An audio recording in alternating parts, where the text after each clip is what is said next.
First of all thank you so much, आपने बहुत सारा सपोर्ट किया मुझे, ठीक है। और इसी सपोर्ट के चलते हुए मुझे बहुत सारे मैसेजेस भी आए कि यार मसल बिल्ड कैसे करते हैं, फैट लॉस कैसे करते हैं, और बहुत सारे एक्स अमाउंट ऑफ डाउट्स आए। तो इसी चीज को देखते हुए मैंने एक अपने माइंड में बात बिठा ली कि यार I have to help other people, ठीक है। मुझे इस इंडस्ट्री में बहुत ही जेन्युइन इंफॉर्मेशन प्रोवाइड करनी है। तो इसी के चलते हुए आई स्टार्टेड दिस चैनल। जो मुझे सबसे ज्यादा डाउट्स आए वो थे कि फैट लॉस कैसे किया जाए मसल मास को प्रिजर्व करते हुए, राइट। सो इसी के चलते हुए मैंने अपना सबसे फर्स्ट लेक्चर जो प्रिपेयर किया है वो है the real science behind fat loss. इसमें मैं कुछ आपको फैट लॉस की टिप्स दूंगा जिससे कि आप अपना मसल मास प्रिजर्व कर पाएंगे और अपना जो फैट है अपने आप को शेड कर पाएंगे, राइट। सो बिना टाइम वेस्ट किए हम चलते हैं the real science behind the fat loss पे। जो सबसे पहले पॉइंट है हमारे पास वो है the basic difference between weight loss and fat loss. यार वेट लॉस का मतलब क्या है? वेट लॉस का मतलब है कि हमें सिर्फ कपड़ों में पतला दिखना है, हमारा बॉडी से कोई लेना देना नहीं है, हमें बॉडी नहीं बिल्ड करनी, हमें सिर्फ कपड़ों में पतला दिखना है, कपड़ों में अच्छा दिखना है, ठीक है। तो इसके लिए क्या मेथड है कि यार अगर सपोज एक इंसान है सुरेश जो है हमारे पास बहुत ही ओबीज है, वो he is weighing around 100 kg। तो उसका गोल है कि यार उसको सिर्फ पतला होना है, उसको जिम में नहीं जाना, उसको बॉडी नहीं चाहिए। तो हम क्या करेंगे, उसको कैलोरी डेफिशिएंट में डालेंगे। अराउंड उसकी बॉडी से 3000 कैलोरीज बर्न कर रही है एक दिन में, ठीक है। तो हम डेफिशिएंट में डालेंगे बेस्ड अपॉन द गोल 2800 और 2700 पे डालेंगे उसको, ताकि उसकी बॉडी जो है श्रेड होनी शुरू हो जाए। When he is in calorie deficient तो जो बॉडी है वो एक्स्ट्रा फैट रिसोर्सेज से एनर्जी जो है यूज करना स्टार्ट करती है ताकि वो फैट कटना शुरू हो बॉडी का। तो अगर तो हमारे पास सुरेश का कोई गोल नहीं है, बेसिकली उसका कोई बॉडी गोल नहीं है, तो वो क्या कर सकता है, वो 2800 कैलोरीज जिस मर्जी फूड से कंज्यूम करे, चाहे वो पिज्जा खाए, चाहे वो बर्गर खाए, चाहे वो आइसक्रीम खाए, वो शेड होगा ही होगा, राइट। अब सेकंड पॉइंट आता है कि यार फैट लॉस क्या है, हेल्दी फैट लॉस क्या है बेसिकली, ठीक है। अब मेरी एग्जांपल ले लेते हैं। I was weighing around 73 kg 7 months back, ठीक है। तो मुझे बॉडी बनानी थी यार, मेरे को एब्स चाहिए थे, मेरे को सब कुछ चाहिए था, मुझे पूरी चीजें फिजिक चाहिए थी। तो अब बेसिक डिफरेंस सुरेश और मेरे में क्या आया, सपोज मेरी कैलोरीज अराउंड 2500 कैलोरीज बर्न कर रही थी एक दिन में उस टाइम पर। तो मैंने अपने आप को अराउंड 2300 कैलोरीज में डाला स्टार्टिंग में, पर the main difference was protein, fats and carbs. अगर सुरेश को पतला होना है तो वो कुछ भी खा सकता है उसको, क्योंकि सिर्फ पतला होना है, पर मुझे बनानी है बॉडी, ठीक है। तो मेरे प्रोटीन, कार्ब्स और फैट्स जो है एक प्रोपोर्शन में होने चाहिए, डिपेंडिंग अपॉन कि मेरा उस टाइम पे वेट क्या और मेरी बॉडी कितनी कैलोरीज एक दिन में बर्न कर रही है, राइट। सो ये था the simple difference between a weight loss and a healthy fat loss. क्योंकि आपको वेट लॉस और फैट लॉस के बीच का डिफरेंस समझ में आ गया है, तो हम आगे बढ़ते हैं जो कि हमारा सबसे मेजर रोल प्ले करता है फैट लॉस में, that is with the counting of calories. यार तो जब मैंने अपनी जर्नी की स्टार्ट की थी ना, तो मेरे फ्रेंड्स वगैरह हंसते थे मेरे पे, यार तू कुछ भी खाता, तो यार उसको वेइंग मशीन पे, फूड वेइंग मशीन पे नाप तोल के खाता है। तो मैं कुछ भी खा रहा था, लिटरली मैं फ्रूट्स भी खा रहा था, मैं एट टाइम्स कभी मैं रोटी तक को मेजर करके खा रहा था कि रोटी का कितना वेट है, ताकि मुझे पता हो कि मेरे अंदर कितनी कैलोरीज जा रही है। इसका सबसे इंपॉर्टेंट रोल क्या है यार, सपोज उस टाइम पे मैंने जैसे कि बताया मेरी मेंटेनेंस कैलोरीज थी 2500, अब मुझे अराउंड 2300 खानी थी। मुझे कैसे पता लगेगा कि मैं 2300 कंज्यूम कर रहा हूँ, मैं 2600 कंज्यूम कर रहा हूँ? ऑब्वियसली यार I have two way my food. अगर मेरे पास फूड का एक क्वांटिटी आ जाएगी, एक वेट आ जाएगा, तभी मैं उसकी कैलोरीज काउंट कर पाऊंगा ना। तो आफ्टर माई ट्रांसफॉर्मेशन सबको पता लगना शुरू हुआ जो मेरे आसपास थे कि यार counting the calories is a main thing. अब हम चलते हैं अगले कंसेप्ट पर हमारे।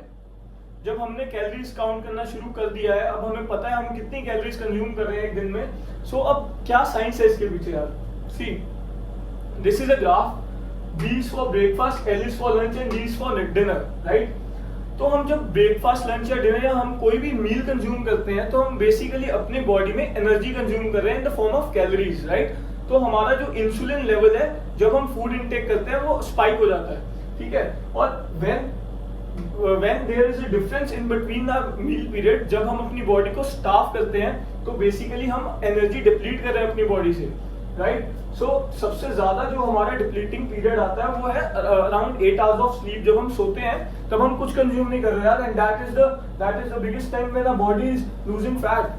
ठीक है, तो बेसिकली हमने क्या किया, हमने मील कंज्यूम करी, हमने एनर्जी स्पाइक करी, और जब हमने अपने को स्टाफ किया तो हम एनर्जी को रिलीज कर रहे हैं, और जब हमारा protein, fats and carbs proportion में होगा तो our body will start losing fat. Third major point हमारे पास आता है कार्डियो का। कार्डियो को लेके इतनी मिसकंसेप्शन है ना यार, मैं 4 साल से देख रहा हूँ कि नॉर्मल जिम्स में क्या चल रहा है कि लोग यार, फिटनेस ट्रेनर हमारे जो हैं वो घंटों कार्डियो कराते हैं, लोगों को घंटों कार्डियो कराते हैं ट्रेडमिल से पहले, मतलब वेट ट्रेनिंग से पहले 1 घंटा भगवा रहे हैं, उसके बाद वेट ट्रेनिंग के बाद 1 घंटा उनको भगा रहे हैं, और फिर वो पतले नहीं हो रहे यार, चल क्या रहे हैं, I don't understand that.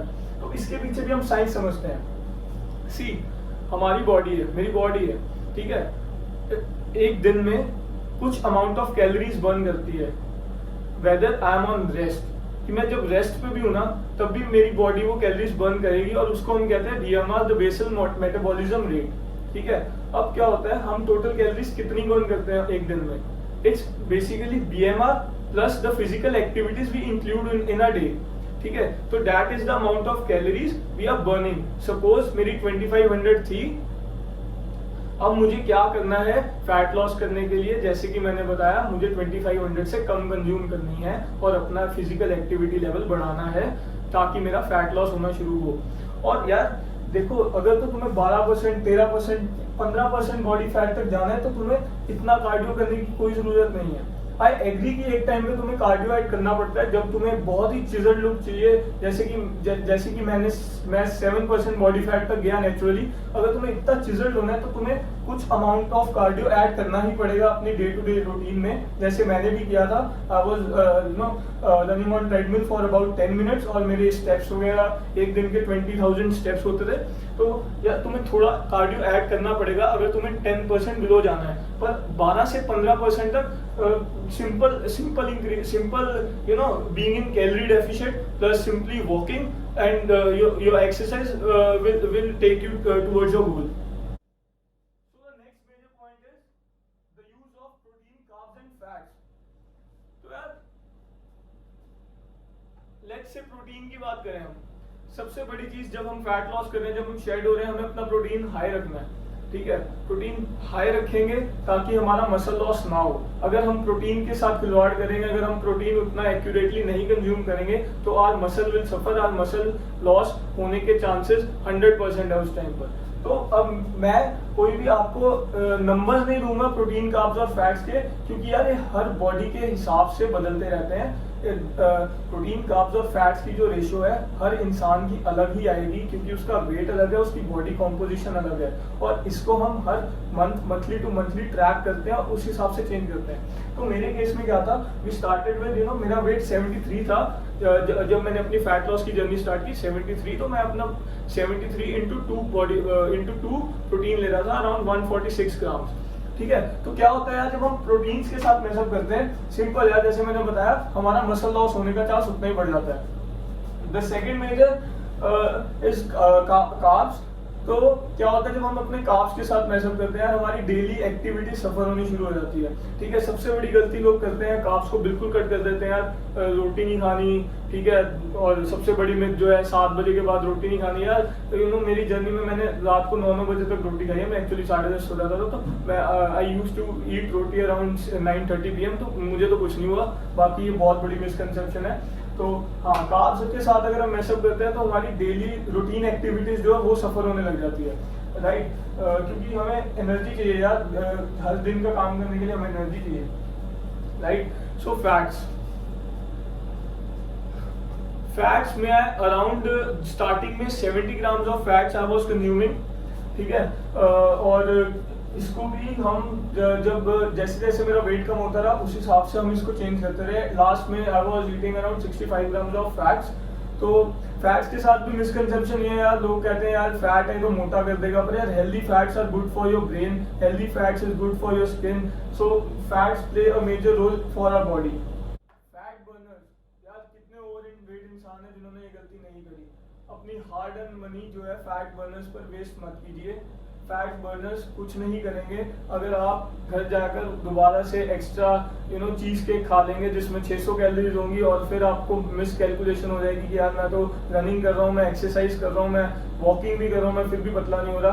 Fat Berners will not help, ठीक है। और simply being in calorie deficit, जैसे कि मैंने आपको समझाया कि जितनी हमारी बॉडी बर्न कर रही है उससे कम में रहेंगे तो हमारा फैट जो है बर्न होना शुरू हो जाएगा, right. So don't waste your money on fat burners. And the last and most important one is यार मील टाइमिंग या नंबर ऑफ मील्स को लेकर बहुत कंफ्यूजन होती है। सी यार, number of meals and meal timings do not matter at all. Suppose मुझे 2000 calories consume करनी है एक दिन में शेड होने के लिए, तो अब चाहे यार वो मैं 3 मील्स में करूँ, मैं सिर्फ ब्रेकफास्ट लंच और डिनर करूँ, ठीक है, 3 मील्स में कंज्यूम करूँ वो 2000 कैलोरीज, या मैं वो 5 मील्स में कंज्यूम करूँ, मैं at the end of the day मेरे अंदर 2000 कैलोरीज जा रही हैं, ठीक है। तो मील टाइमिंग्स एक इंसान अपनी डेली एक्टिविटीज के हिसाब से शेड्यूल कर सकता है। मैं ये नहीं कह रहा कि आप एक ही मील में इतनी कैलोरीज ले लें, दैट्स आल्सो नॉट हेल्दी, ठीक है। तो आप अपने डेली रूटीन को देखिए यार, क्योंकि मेरा एक्चुअली फील्ड पर ज्यादा काम होता है तो मैं उस अकॉर्डिंग अपना डेली रूटीन शेड्यूल कर लेता हूँ, ठीक है, राइट। तो अपनी मील टाइमिंग्स अपने हिसाब से एडजस्ट करी जा सकती हैं। इट्स नॉट फिक्स्ड कि यार मुझे सुबह 9 बजे खाना है, मुझे 12 बजे ही खाना है, मुझे 4 बजे ही खाना है, या मुझे रात को 9 बजे ही खाना है। तो ये बहुत बड़ी मिसकंसेप्शन है। मैं एक चीज और डिस्कस करना चाहूंगा अबाउट स्पॉट रिडक्शन। मैसेजेस आते हैं लोगों के, यार मेरा ना सिर्फ बेली फैट है, मुझे ये कम करा दो बस, बाकी मेरे को कुछ और नहीं चाहिए, मेरे को सिर्फ बेली फैट कम करना है। यार एक चीज आप नोट कीजिए कि जब भी हम शेड होंगे ना, या जब भी हम मसल मास इंक्रीज करेंगे, या फिर हम जब भी वेट इंक्रीज करेंगे, तो हमारी बॉडी में ऑल ओवर फैट गेन होता है, ऑल ओवर ही हमारी बॉडी का जो फैट लूज होता है। कभी भी ऐसा पॉसिबल नहीं होगा कि यार यहाँ सिर्फ पेट की एक्सरसाइज लगा के सिर्फ पेट पतला हो जाएगा, या कम खा के बस पेट पे ही टारगेट हो जाएगा, ऐसा कभी नहीं होता। हमारी बॉडी जो है जो फैट बर्न करती है तो ऑल ओवर फैट बर्न करती है, चाहे आपका वो फेस हो, चाहे बाइसेप मसल हो, चाहे आपका चेस्ट फैट हो, चाहे आपका एब्डोमेन हो, चाहे लेग्स हो, चाहे थाइज हो, वो हर तरफ से फैट इक्वली ही निकालेगी बॉडी। कभी भी ऐसा नहीं होगा कि यार एक पर्टिकुलर पॉइंट से हम उसको रिड्यूस कर सकते हैं या गेन कर सकते हैं। अगर मेरी बॉडी 2500 कैलोरीज एक दिन में बर्न कर रही है, अगर मैं उसको 2400 पे रखूंगा टाइम के लिए, तो I will start losing fat. अगर मैं उसको 2500 मेंटेनेंस जितना ही देता रहूंगा तो मेरी बॉडी में कोई चेंजेस नहीं आएंगे। और if I give my body 2600 calories a day हर दिन, मतलब over a period of time, तो I will start gaining weight और gaining muscle mass depending upon my protein, carbs and fats। तो यार ये था हमारा simple science behind the fat loss। इसके अलावा कुछ नहीं है, simply being in calorie deficit will do the work, ठीक है। तो अगली वीडियो जो हम बनाएंगे that will be based upon a protein, carbs and fats, कि हम इसको कैसे कैलकुलेट करते हैं, कि चाहे वो मसल गेनिंग के टाइम हो, चाहे वो फैट लूजिंग के टाइम हो, हम इसकी रेशियो को कैसे ऊपर नीचे करते हैं। तो next video will be upon our protein, carbs and fats. Thank you so much.